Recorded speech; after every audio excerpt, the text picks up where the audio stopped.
Hello again everyone, welcome back to another video on this wonderful platform we call the internet. And so, this time we are talking about the Asus Rog Ally.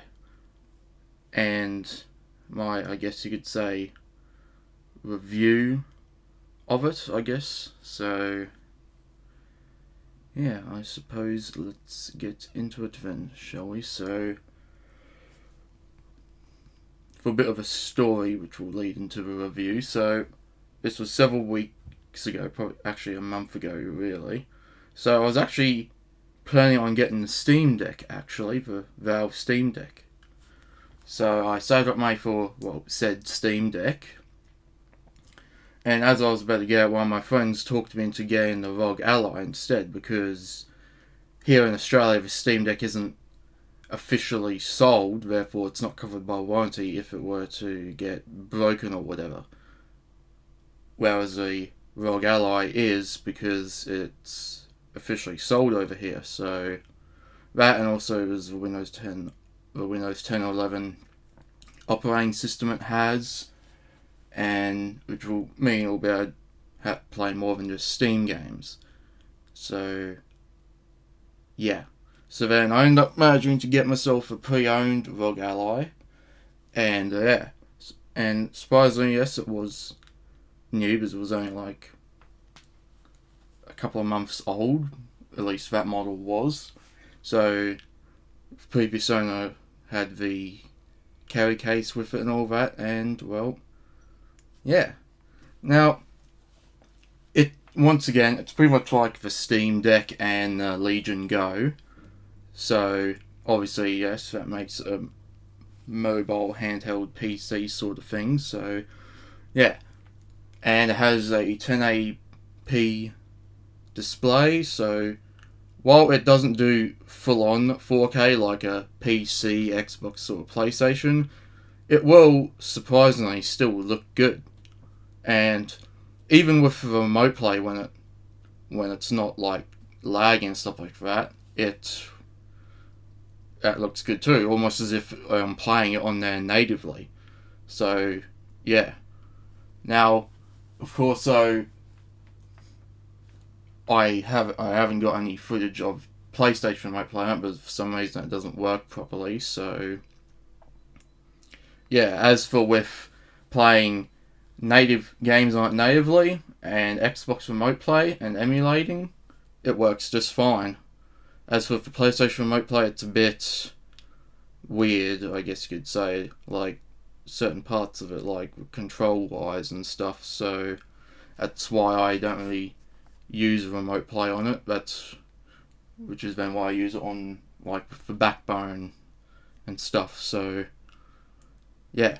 Now also it has some extra buttons.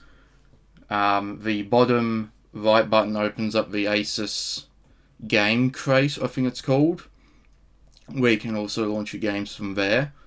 And then of course it has the standard Windows desktop, where you can use it like a computer, where you can access photos, documents and all that. If you sign into an account that you already have through OneDrive, it will have them. So yeah.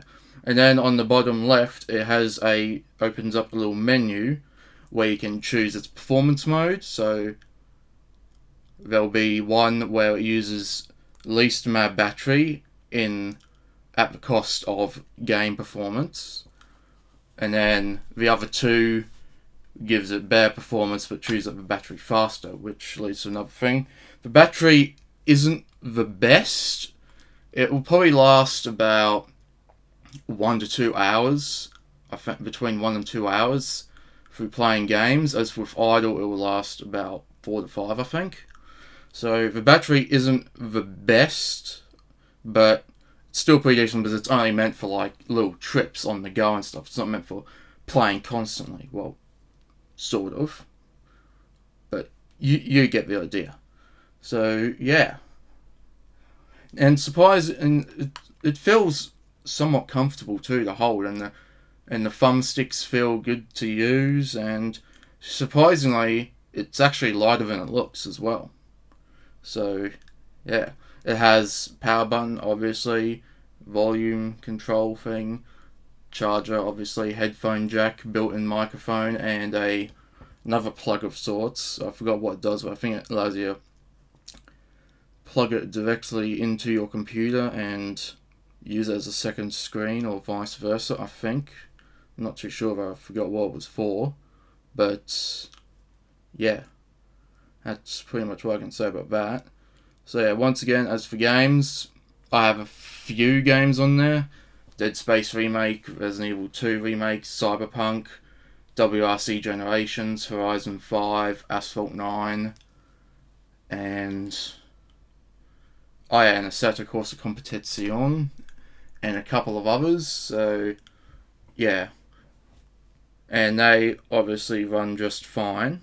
So yeah, well, once again, they won't run as good as they would on the PC or PlayStation or Xbox. They do run pretty fine. If anything, I think like it does a pretty good solid 55 to 60 frames per second, and sometimes I've actually even seen it do above 60 frames a second, like 70 or 80. I think at one point I even saw it reach 100, I think. So yeah, I can't really compare it to the Steam Deck and the Legion Go because I haven't seen how they perform, but from what I've seen with the Rog Ally alone, it does perform and run games quite well. Or pretty much on par with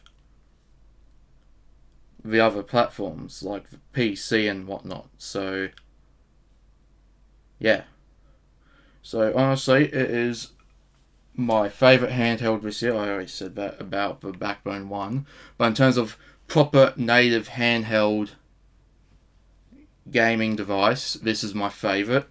And the Backbone 1 is my favourite adapter add-on sort of thing, I guess you could say.